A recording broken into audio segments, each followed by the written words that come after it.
Abraham, there's a lot going on in the world right now. And one Really? of those... Just like always. It's what you planned, it's what you knew, it's what you wanted. Here you are. Splat. Well, there's a lot going on around... Were you awake through most of this conversation here today? Yes, I was very All right, awake. we just wanted to make sure that you sort of have a sense of where you know this is going to go. Yeah, I do. My question is around twin flames and love and a spiritual aspect, because it's in the news a lot right now. It's on Netflix. There's a lot of negativity around it, but within regards to source and love. Well, what's the negativity around the twin flames? Well, that actually wasn't a negative around the twin flames. It was a negative around these two people that were treating it as a cult, basically. So obviously, that's not the energy that I am seeking. Well, here's the thing. All of you are extensions of source energy, and all of you are source energy while you're in your physical body. And that's the twinning that we would be focusing on. In other words, that's what you're wanting to calibrate to. And then whatever it is that you're calibrated to, the law of attraction is matching you up with whatever it is. People make so much, and we love you so much, but lazy people make so much of soulmates or twin flames because they just want to find the one so that they can be an observer of this condition, so that they can live conditional love because it's easier. And that's what that observation thing is that we've been kind of playing with all day here today, where when you realize that the law of attraction is bringing you whatever you're offering vibrationally, and then you start getting the hang good at offering a vibration intentionally, so that you are so often connected with who you really are, not just who you were before you came into this body, but who you've become in that vortex version ever since. You are all so much more connected with each other. Do you know? Prepare yourself. The people who irk you the most are your soulmates.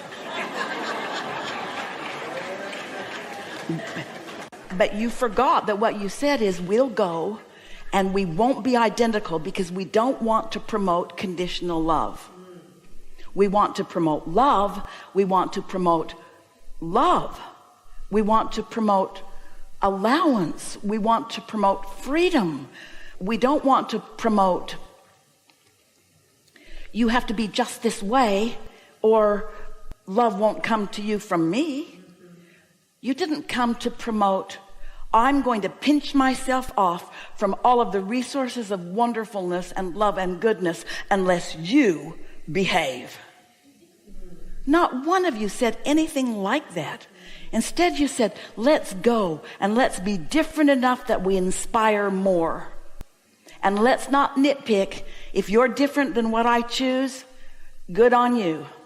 And we know there are extreme situations that make that particularly uncomfortable to hear sometimes than others. But you don't have a way of getting anybody to behave. We've been playing with you for a while for a good reason. So here I am, and I've lived enough life to pretty much know what I like. What I like to eat, where I like to go, who I like to be with, how I like it to go. I know mostly what I like.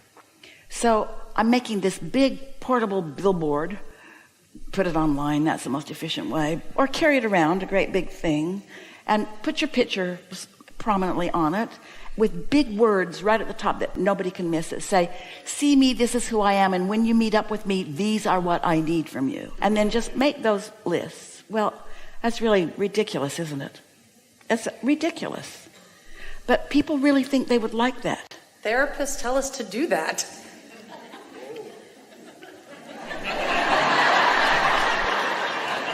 There's non-negotiables and requirement lists and all sorts of lists. It's confusing, which is why I wanted to ask you. Which is why we're making a lot of fun of it, because how ridiculous is that?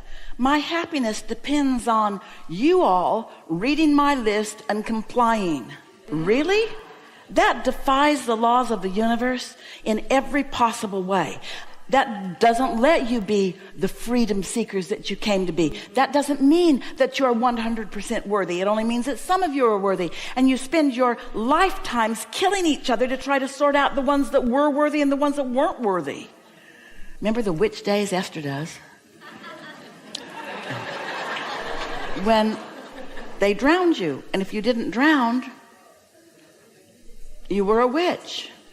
And the only way you could prove you weren't a witch was to really drown. Mm-hmm. Or be set on fire. Yeah, those were hard times, weren't they? Mm-hmm. So, I mean, I just want to share love. I just want to be then love. Why are you talking about this? How did it get hold of you? How old am I? No. Oh, no. Okay, sorry. Esther would never allow us to ask anyone that. Then please repeat your question. How did you get hold of what it is you're wanting to talk about here? I got divorced a year ago. And we don't want the long story. No, I'm giving you the short one. Right. I'm giving you the Cliff Notes. All right. I got divorced last year. This has been a year of a spiritual rebirth for me, getting back to me. Yeah. And figuring out, like, that I'm not for everybody, and I'm okay with that. But what's all that other stuff about? What's that about? Twin flames and all that. Yeah, what's that? Because I'm just fascinated by the universe and how we could possibly be together. Like that, maybe that there is that person for. So put this in your definition of twin anything. Vibrational matches. And at the basis of the vibrational matches, whether they're temporary or long lasting, is the law of attraction. And at the basis of that is the focus, the emitting of a vibration. All of your mics are always on, and the law of attraction is putting you together. And we get how when you've lived life and you've come to a lot of desires, and now you're in a place where you're sort of giving up the struggle, you're newly divorced, you're newly feeling new freedom, and that in that feeling of new freedom, that as you attract whatever it is that comes to you, we get how you would say, well, this is like my twin flame. But the law of attraction insists that it be a twin flame now, and a twin flame now, and a twin flame of an idea, engagement. Some of your memories are perfectly matched to what you want now. Some of them aren't. Most of them aren't. Some of the people in your now environment are perfectly matched to who you are and what you want. Most of them aren't, but some of them are. Esther's friend is a comedian on a cruise ship, and she called Esther and said, oh, this has been a terrible week. And Esther said, what? She said, well, there was a new stage manager, and he didn't know what he was doing. And Esther thought, wait for it, wait for it, wait for it. And she said, and so, did you tell him what to do? Yes. I told him what I'd learned and what he should do. And Esther said, how'd that go? And really not good at all. Not good at all. And so then later, Esther's chewing it over. And later we're chewing it over with you. And we're saying, you are not the stage manager. You are also not the law of attraction. You are a person who is a creator, who is an extension of source energy, who is walking into the law of attraction field over and over again and getting back what you're emanating. And it has to be pretty clear to you after a little while what you're emanating, because you're getting it back. There's two ways to know what your point of attraction is. We haven't used those words today. Point of attraction is all that matters. There's two ways to know what your point of attraction is. How you feel, because your point of attraction is indicated to you by the juxtaposition of your thoughts and your inner being's thoughts, which are always about the same thing in the same moment of time. Your inner being is always focused right where you're focused and having its take on it while you're doing the same. So how you feel, and then what manifests. It's always. Well, isn't that lovely? Don't you really like that, really, when you think about it? Don't you really like it that the law of attraction never gets it wrong? Because if the law of attraction were like the Supreme Court, if the law of attraction were arbitrary, like the manager, the supervisor, even the parent, you'd have no chance of fulfilling your intent to be deliberate at creating. But since the law of attraction is unfailingly accurate, you can figure out where you stand in relationship to everything by the way you feel.